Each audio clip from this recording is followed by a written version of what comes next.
नमस्कार जोहार, मैं राजू और आप देख रहे हैं 24 झारखंड न्यूज। चलिए जानते हैं झारखंड की सुबह से लेकर शाम तक की तमाम बड़ी खबरों को।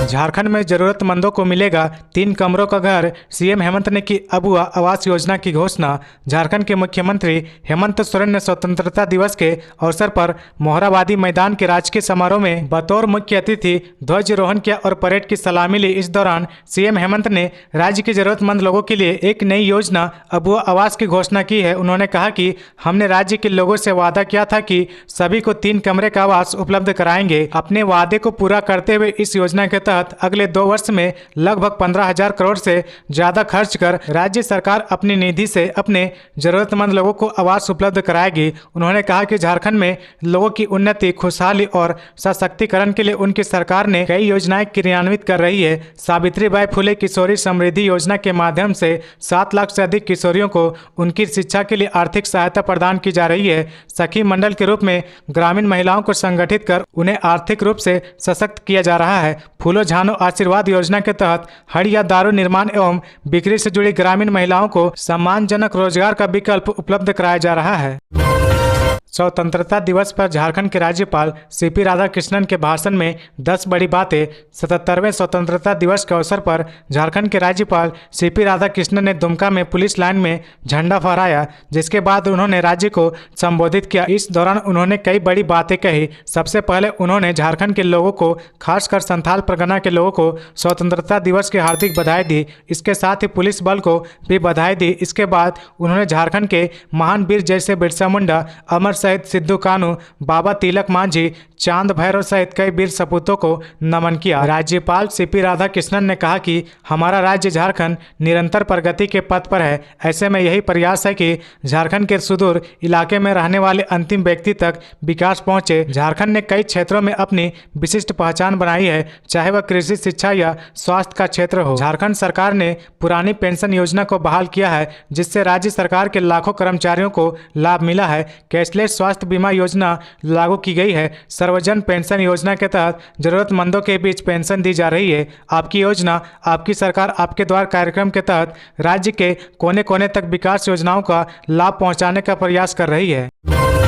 झारखंड में आज से बारिश के आसार। मौसम विभाग ने जारी किया येलो अलर्ट। मौसम विभाग का पूर्व अनुमान है कि राजधानी रांची समेत आसपास के जिलों में बारिश को लेकर येलो अलर्ट जारी किया गया है। हालांकि राज्य में अभी भी मानसून कमजोर चल रहा है। हालांकि राजधानी रांची सहित आसपास के इलाकों में बीते 24 घंटे में हल्के से मध्यम दर्जे की बारिश हुई है। लोहरदगा में सर्वाधिक 62.3 मिलीमीटर बारिश हुई है। मौसम वैज्ञानिक अभिषेक आनंद ने बताया कि राज्य में मानसून कमजोर चल रहा है। मंगलवार को इसकी गतिविधि में कुछ परिवर्तन आने की संभावना है। राजधानी रांची समेत कुछ भागों में बारिश हो सकती है। 15 से 18 अगस्त तक राज्य में कुछ स्थानों पर बारिश का येलो अलर्ट जारी किया गया है। नदी में डूबने से 2 बच्चों की मौत, बाल बाल बचे 3 नाबालिग। हजारीबाग के बड़का गांव स्थित विश्रामपुर में बदमाही बड़की नदी पुल के निकट बने गड्ढे में नहाने के दौरान 2 बच्चों की मौत हो गई, वहीं 3 बच्चे बाल बाल बच गए। घटना बड़का गांव थाना क्षेत्र के विश्रामपुर पुल के समीप बने गड्ढे की है। मृतक नया टांड निवासी मोहम्मद सागिर के 12 वर्षीय पुत्र फरहान राजा एवं मोहम्मद फारिद के 16 वर्षीय पुत्र अफरोज शामिल है। सोमवार को अपने घर से नाश्ता करने के बाद 5 युवक एक साथ मिलकर नहाने के लिए उक्त गहरे गड्ढे के पास गए थे। नदी में नहाने के दौरान 2 बच्चे जमा पानी दाव में डूब गए, जो बाहर नहीं आए। वहीं 3 अन्य बच्चे भी अपने आप को बचाव कर बाहर निकल गए। 3 बच्चे ने हल्ला कर ग्रामीण व परिजनों को बताया। इसके बाद ग्रामीण के सहयोग से उक्त दोनों बच्चों को बाहर निकाला गया। तब तक उन दोनों बच्चों की मृत्यु हो चुकी थी। मौत की खबर सुनते ही बड़का गांव पुलिस मौके पर पहुंची और दोनों शव को अपने कब्जे में लेकर पोस्टमार्टम के लिए हजारीबाग भेज दिया। ग्रामीण ने बताया कि उक्त गड्ढा अवैध बालू खनन से बना है, जो मौत का खतरा बना हुआ है। आगे बढ़ने से पहले अगर अभी तक आपने इस चैनल को सब्सक्राइब नहीं किया तो प्लीज सब्सक्राइब कर ले, जिससे आपको झारखंड की हर छोटी से बड़ी खबर की अपडेट आप तक पहुँचता रहे।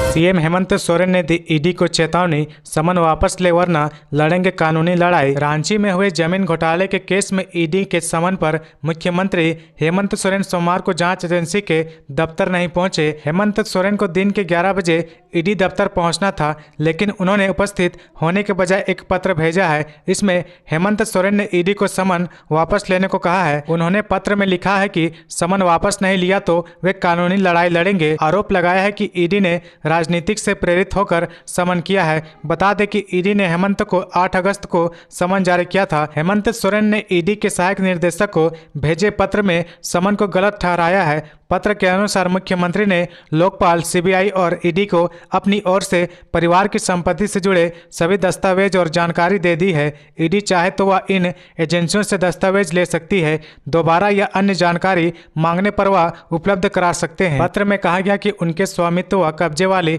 संपत्ति और इसके स्रोतों के बारे में बयान दर्ज करने के लिए ईडी ने उन्हें समन किया था।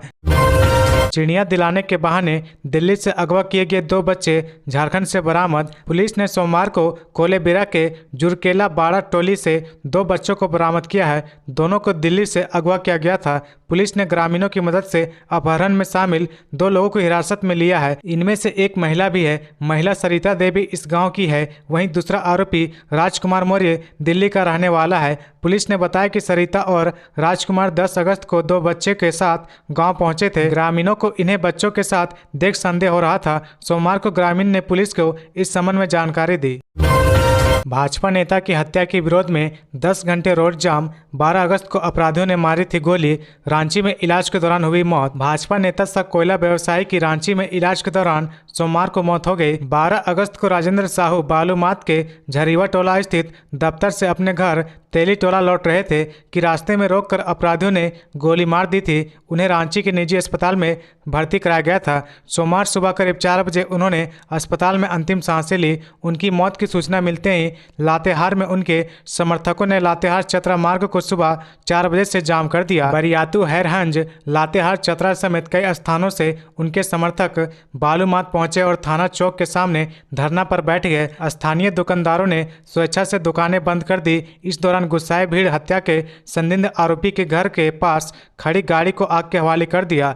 बालूमाथ पुलिस ने आग बुझाई। दिन भर बालूमाथ बंद रहा और लोग धरने पर बैठे रहे। एसपी अंजनी अंजन, बालूमाथ एसडीपीओ अजीत कुमार ने आक्रोशित ग्रामीणों व समर्थकों को समझाया। करीब 10 घंटे बाद जाम हटा। पुलिस को जेल में बंद अपराधी अमन साव के गिरोह पर शक है। 3 संदिग्ध को हिरासत में लेकर पुलिस पूछताछ कर रही है।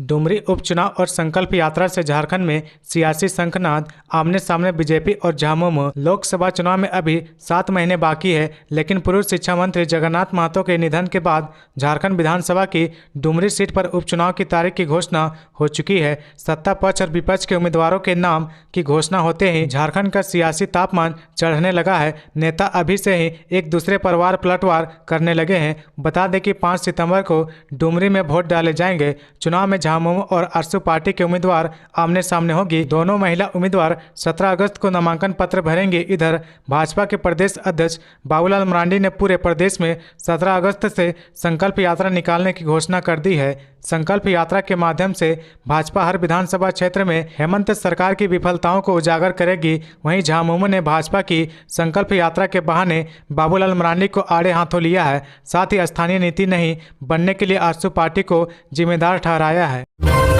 झारखंड में बहाल होंगे 138 सिविल जज। जेपीएससी ने निकाला विज्ञापन। झारखंड न्यायिक सेवा के अंतर्गत 138 सिविल जज जूनियर डिवीजन की नियुक्ति होगी। झारखंड लोक सेवा आयोग ने सोमवार को नियुक्ति का विज्ञापन जारी कर दिया है। जारी किए गए विज्ञापन के अनुसार 21 अगस्त से 21 सितंबर शाम 5 बजे तक ऑनलाइन आवेदन भरे जाएंगे। 27 सितंबर तक इसके परीक्षा शुल्क का भुगतान किया जा सकेगा। 138 पदों में 60 सामान्य वर्ग के लिए, 28 अनुसूचित जनजाति के लिए, 12 अनुसूचित जाति के लिए, 10 पिछड़ा वर्ग, 15 अत्यंत पिछड़ा वर्ग और 13 आर्थिक रूप से कमजोर वर्ग के लिए आरक्षित है। 31 जनवरी 2023 से अभ्यर्थी की उम्र सीमा 22 साल से अधिकतम 35 साल होनी चाहिए। सामान्य वर्ग, पिछड़ा वर्ग, अत्यंत पिछड़ा वर्ग और आर्थिक रूप से कमजोर वर्ग के लिए 600 रुपये परीक्षा शुल्क निर्धारित किया गया है, जबकि अनुसूचित जनजाति व अनुसूचित जाति के लिए 150 रुपये परीक्षा शुल्क लगेंगे। झारखंड के पश्चिमी सिंहभूम में नक्सलियों के साथ मुठभेड़ में 2 जवान शहीद। झारखंड के पश्चिमी सिंहभूम में सुरक्षा बलों और नक्सलियों के बीच मुठभेड़ में 2 जवान शहीद हो गए। शहीद जवान झारखंड के जगुआर के बताया जा रहा है कि नक्सलियों के साथ इस मुठभेड़ में सब इंस्पेक्टर अमित तिवारी और हवलदार गौतम कुमार शहीद हो गए हैं। यह मुठभेड़ मंगलवार को उस समय हुई जब सुरक्षा बल के जवान नियमित तलाशी अभियान पर निकले थे। गौरतलब है कि 11 अगस्त को भी पश्चिमी सिंहभूम के टोटो थाना क्षेत्र में कुख्यात नक्सली मिसिर बेसरा दस्ते के साथ मुठभेड़ में केंद्रीय रिजर्व पुलिस बल के जवान सुशांत कुमार खूंटिया शहीद हो गए थे। वह उड़ीसा के रहने वाले थे। एक अन्य जवान शहीद हो गए थे। झारखंड राज्य के विश्वविद्यालय और कॉलेजों में अब बिना डिग्री के बन सकेंगे प्रोफेसर। देश के अन्य विश्वविद्यालय व तकनीकी संस्थानों की तर्ज पर राज्य के विश्वविद्यालय में भी जल्द बिना शैक्षणिक योग्यता के सिर्फ विशेषज्ञता के आधार पर प्रोफेसर नियुक्त किए जाएंगे। यूनिवर्सिटी ग्रांट कमीशन यूजीसी ने इस पद को प्रोफेसर इन प्रैक्टिस का नाम दिया है। इसके लिए राष्ट्रीय पात्रता परीक्षा यूजीसी नेट और पीएचडी समेत अन्य शैक्षणिक डिग्री की जरूरत नहीं पड़ेगी। यूजीसी के रेगुलेशन के आधार पर उच्च एवं तकनीकी शिक्षा विभाग ने 3 दिन पहले सभी विश्वविद्यालय को पत्र भेजा है, जिसमें सभी से यूजीसी गाइडलाइन के आधार पर प्रोफेसर इन प्रैक्टिस के पद के लिए नियम बनाने और सीनेट और सिंडिकेट से पास कराकर उच्च शिक्षा विभाग को भेजने को कहा है। इस पद पर किसी भी क्षेत्र में 15 साल का विशिष्ट अनुभव रखने वाले व्यक्ति को प्रोफेसर के रूप में पढ़ाने का अवसर मिलेगा। इसका वेतनमान यूजीसी के मानक के अनुसार होगा। यूनिवर्सिटी कॉलेजों में प्रोफेसर के कुल स्वीकृत पदों के 10% पर ही इन प्रोफेसरों की नियुक्ति की जाएगी। धनबाद में बड़ा हादसा, गोप के कारण एक ही परिवार के 3 लोग जमींदोज। धनबाद के जोगता थाना क्षेत्र स्थित 11 नंबर में सोमवार देर रात बड़ी घटना घट गई है। दरअसल हुआ यूं कि इस जगह पर 200 मीटर के दायरे में गोप हो गया है, जिसमें हनुमान जी की मंदिर सहित एक ही परिवार के 3 लोग जमींदोज हो गए। हालांकि स्थानीय ग्रामीणों साहस का परिचय देते हुए गोप में समाये 3 लोगों को अपनी जान पर खेलकर बचाने में कामयाब रहे। इसके बाद घायलों को अनन फनन में स्थानीय लोगों ने पहले निश्चितपुर नर्सिंग होम ले गए, जहां चिकित्सकों ने उनकी गंभीर स्थिति को देखते हुए धनबाद रेफर कर दिया गया। बाबा वासुकीनाथ में पुरुषोत्तम मास की अंतिम सोमवारी को 61,115 कांवरियों ने अर्घा से किया जलार्पण। श्रवणी मेला महोत्सव 2023 बांग्ला सावन पुरुषोत्तम मास की अंतिम सोमवारी पर बाबा फौजदारी नाथ के दरबार में श्रद्धालुओं की भीड़ लगी रही। मंदिर प्रांगण पर हर हर महादेव व बोल बम के जयकारों से गूंजता रहा। सुबह 3:17 से मंदिर का पट खोल दिया गया। शिवलिंगों का दूध जल से अभिषेक किया गया। गर्भगृह में शिवलिंगों को पुष्प, बेलपत्र, आंक धतूरे से सजाकर महाआरती की गई। इस दौरान मंदिर में घंटी, शंख व झालर के बीच भोलेनाथ के उद्देश्य से माहौल भक्तिमय बना रहा। मंदिर प्रबंधन के अनुसार 61,115 कांवरियों ने बाबा फौजदारी नाथ को अर्घा से जलार्पण कर मंगलमय कामना की। तो ये थी आज की झारखंड की टॉप बड़ी खबरें। इसी तरह झारखंड की हर छोटी सी बड़ी खबर देखने के लिए आप हमारे चैनल 24 झारखंड न्यूज को सब्सक्राइब करके बेल आइकन प्रेस कर ले, जिससे आपको झारखंड की हर छोटी सी बड़ी खबर की अपडेट आप तक पहुंचता रहे। तो आज के लिए बस इतना ही। हमें दीजिए इजाजत, फिर मिलते हैं नेक्स्ट न्यूज में।